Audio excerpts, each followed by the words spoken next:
Khubor ka Batisi TV. Lawan Rashapi da ka Frank Motors. The dark is here to rule. Thank you, sir, Honorable Speaker, for allowing me to call the attention of the Chief Minister in charge of Forest and Environment under Rule 54.1 of the Rules of Procedure and Conduct of Business to the news item published in Mauport dated 13th of March 2023 under the caption Ujor KMC NGO Shao CFO Bom Shimkhia Tanat Forest Bat Banmi Banban Kijaka Krong Khajana Haki Surokbat. Thank you, sir. The very intention to bring this call attention to the Honorable Chief Minister in charge of Forests, as well as the District Council also, is the concern that we are going through. It's not only about the rampant cutting of trees. It is not only about the issue of illegal collection of different kind of taxes, but the core agenda behind is about the issues of environment also that we are going through. So we are governed by several acts and legislation within the state of Meghalaya and within the state within our country also to keep and check to all these activities that is going on. We have environmental laws in India like the Water Prevention Control of Pollution Cess Act 1974, the Air Prevention and Control of Pollution Act 1977, the Forest Conservation Act 1980, the Environmental Protection Act 1986, and so on. We have so many legislation. Basic issue of environment in Meghalaya: contamination and silting of water bodies has been caused by unregulated and unscientific mining, forest clearing, and unsustainable short cycle of jhum. The loss of natural forests is a serious concern for the state of Meghalaya. And we have seen, as per the data within the state, that the Jaintia Hill region, where 40% of the water bodies has been polluted. To regulate and control removal of timber outside the state for the preservation of forests and prevent their indiscriminate destruction, the Meghalaya Forest Removal of Timber Regulation Act 1981 is in place. The concern here, sir, when we read the newspaper and we have seen the rampant cutting of trees, the rampant supply of charcoal, timber. I'm not saying that we should not use timber, we should not cut trees. There are needs to cut trees for furniture, for other needs that we have in our daily life. But it has to be within the limit as per the law. I'm not against any person, any firm that is activities that is going on. But my intention here is that each and every issue, each and everything that we are doing, it has to be within the limit. So the intention to call the attention of the Chief Minister is that, keeping in mind different acts and laws that are there, it has to be in place. We used to say in Khasi, bam ban im, not im ban bam. It is very important. Illegal supply of timber or charcoal without TP or without challan. I'm not saying that all are applying without challan. They are transit pass, challan, but they are. We have to have to check this illegal transportation, to check the illegal collection of different taxes also.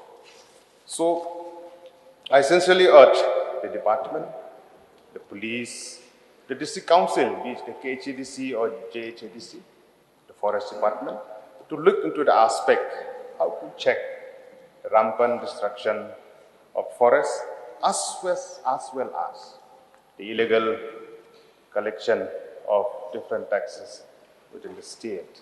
It is the concern of each and every one of us. There is a slogan that we should, if we cut one trees, let us plant 10. If we cut 10, let us plant 100. This should be. Because I'm afraid where is our future lies the next 20 years. Looking at aspect of global warming, looking at the drought, there are seasons where we have less rain, so we are concerned for this. So I would like to urge the Honorable Chief Minister in charge of Forests to please look into this matter for the concern of each and everyone. And before I sit, there is a famous quote on environmental which says that earth provides enough to satisfy every man's need, but not every man's greed. Thank you so much, sir, for allowing me to call the attention of the Chief Minister. Chief Minister in charge to reply, please. Mr. Speaker, sir, at the outset, I would like to thank Shri Merylbon CM, Honorable MLA of Nongpo constituency, for bringing call attention on the news item published in Mopar, dated 13th of March 2023, under the caption, Ujor ka MC and GO Shao CFO Bam Shimkhia Katanat Forest Badban Mi Pinban Kijaka Krong Kachna Haki Surokpa. It has given me an opportunity to highlight to this August House about this important issue of charcoal production, taking into account all relevant factors that are there. And I will also outline the steps taken by the department to address the concerns that are raised. So the government is serious about checking and effectively containing the illegal transportation of charcoal. For this purpose, the state government had notified the Meghalaya Charcoal Control of Production, Storage, Trade and Transportation Rules 2008, which was further amended in 2019. So these rules are notified an exercise of powers conferred under Meghalaya Forest Regulation 1973. The rules, inter alia, regulate production, stocking, sale, purchase, import and export of charcoal.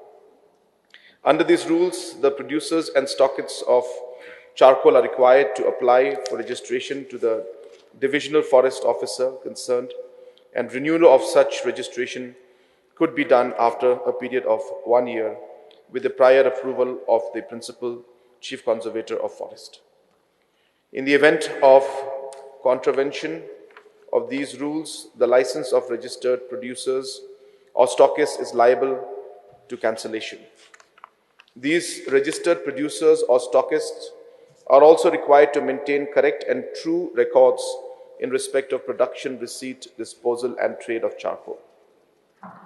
The specific provisions in the rules which regulate the use of charcoal by industries as raw material in Rule 8A, which stipulates that the industries using charcoal shall source such charcoal only through imports by virtue of amendment in 2019 of the rules, which had earlier permitted industries to source charcoal from the local registered producers or stockists.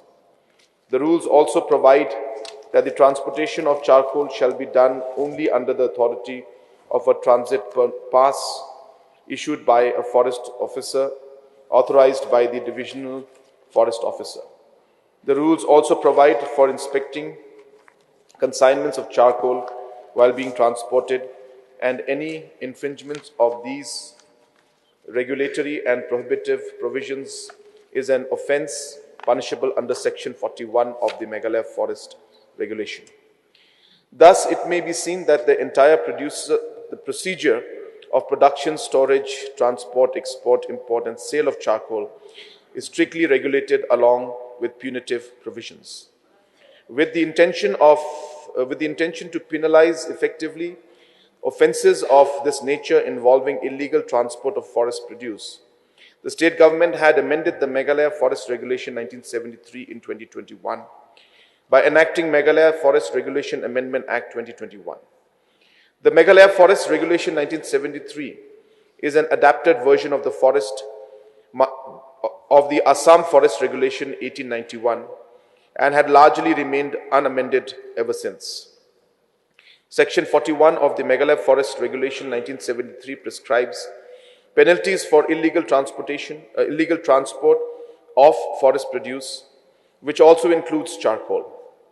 While Section 41 of the Act prior to the amendment prescribed penalty of imprisonment for a term which may extend to 6 months or fine which may extend to 500 rupees or both, but by virtue of amendment of the Act in 2021, the punishment has been enhanced, providing for imprisonment for a term which may extend to 1 year and with fine which may extend to 500 rupees, and on the second and other subsequent conviction for the same offence with imprisonment for a term which may extend to 3 years and a fine which may extend to 2,500 rupees.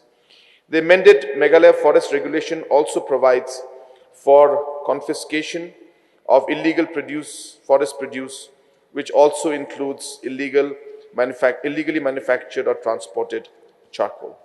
Thus, it may kindly be appreciated that government is aware of the issue of illegal production and transportation of charcoal and has been leaving no stone unturned to prevent the same. Several proactive measures are being undertaken by the department to contain illegal transport of charcoal by way of constituting patrolling teams of forest staff to detect illegal transport of charcoal, drawing offence reports, prosecuting the violators in competent courts of law, and seizing illegal transported or illegally stocked charcoal, etc.